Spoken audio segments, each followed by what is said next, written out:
All right, guys. I'd first like to thank you, whatever time it may be, whether it be morning, afternoon, night. Right now, it's 10:30 at night. I'm recording this as the election is coming towards an end, and we're going to talk about the implications of the U.S. election into the stock market. Kind of like a really watered down explanation of what's going to happen soon. So, let's first start by defining catalysts. A catalyst is a person or thing that precipitates an event. Think of catalyst as action. Now, think of action as movement. Think of movement in terms of the stock market as volatility. Volatility, by definition, is a variation in prices. A variation in prices means that prices are moving up and down, crazy up and down, crazy up and down. Okay? So, now let's think of recent catalysts. I hate to use this as an example, but I'm going to use it. 9/11 was a humongous catalyst. Okay? Think something recently, though. Brexit. I'm sorry. I was not, mentally able to interpret the implications of 9/11, but I'm going to think of something that I lived through, that I watched on TV in the summer when it happened. Brexit. Markets instantly reacted to Great Britain leaving the EU. The British pound plunged from 1.49 to 1.37. The Spanish IBEX index plunged 11%. Japanese Nikkei was down nearly 8%, and the German DAX was down 6%.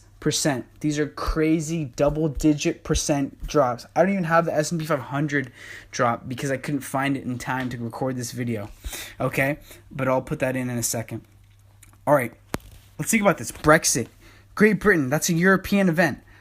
Why are there effects in Asians, Japan, in Eastern Europe's Germany, for God's sakes? I mean, we're talking about across the ocean, across the other ocean, implications. It's because we are a global economy. Everybody's tied into each other. When China messes up, it affects the United States because of our trade agreements. When the United States messes up, it affects everyone else we export our goods to, be it China, Germany, Great Britain. We're a global economy. We are so tightly infused, and there's so many implications to national policy that everybody's affected. The Asian markets are in the total red. I'm going to pull it up right now and I'm going to show you. I don't have it off the top of my head. But the markets right now, the Shanghai Composite Index is down 0.4%. The Hang Seng Index in Hong Kong is down nearly 3%. And the Nikkei is down 5%. So you see that in Asia right now, trading is all in red. The whole Asian hemisphere is all in the red. Now, the United States market, obviously, it's not affected. It's still reflecting the prices of this morning because the market's closed.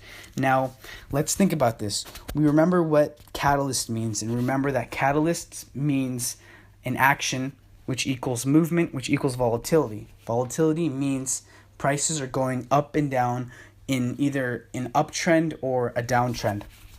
Now, let's think about Trump. Trump right now is leading 244 electoral votes to 215 by Clinton. Trump is closer to the 270 mark, leading 49 to 48% of the votes. And that's from Florida, which is the most recent state that's reported their votes or whatever. So let's think of Trump, who's posed to win the election. Trump says he'll be hard on China. Look at all the products we buy that say made in China. We're importing those, and we're taking them all from China. Look at Apple, for God's sakes. Apple's outsourced all of their manufacturing to China.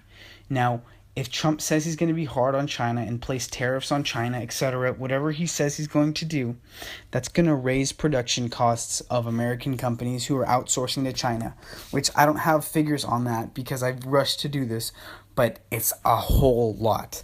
Now, when you look at Apple stock that closed, that I have this memorized at $111.46, that price is going to drop because of the fear that Trump is putting into investors' hearts. This negative sentiment of Trump is going to cause a negative catalyst, which causes volatility in tomorrow's trading session, which is going to cause an investor sell-off. Investor sell-offs, because of this negative catalyst, is going to equal low stock prices. The Dow Jones Industrial Index has been projected to drop 2,000 points from Forbes. I think that's kind of ridiculous. But you see gold rallying. You see the VIX index, which is also known as the fear index, surging.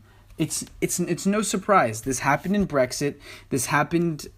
I'm sure this happened. Gold for sure rallied in 9/11. And again, I hate to bring that up, but it's patterns. It's patterns, people. When these negative catalysts happen in the stock markets, it proves to be an ample time to buy. I bought Apple in the summer at $90, and yes, I relate to Apple a lot because I got a huge position in Apple, and right as the market opens, I'm selling my position off in Apple so I can rebuy. Okay. So if there's anything I'd like you to take away from this in the past 6.5 minutes I've been talking, is that catalysts equal movement, which equals volatility. And then use your critical lens to realize that we live in a global economy, and what happens in the United States is going to affect what happens in Asia, which is going to affect what happens in Europe. So think of everything. Think of major events. Think of major events to move things, to shake things. And that's why they're major events, because they have such power in our decision making, causing us to either sell off or to buy. And it's really your choice to act upon that. So that's all I have to say. Just remember that major catalysts such as the U.S. presidential election, especially with Donald Trump being the projected winner right now, is a catalyst, and the markets are going to move, and they're projected to move in the red. And when they're in the red, that's when you want to buy. You want to buy when there's blood in the streets. Now, I'm not going to give you a stock pick because I don't feel qualified myself, but I know what I'm going to do, and I know what I have to do to hedge my portfolio. That's it, guys.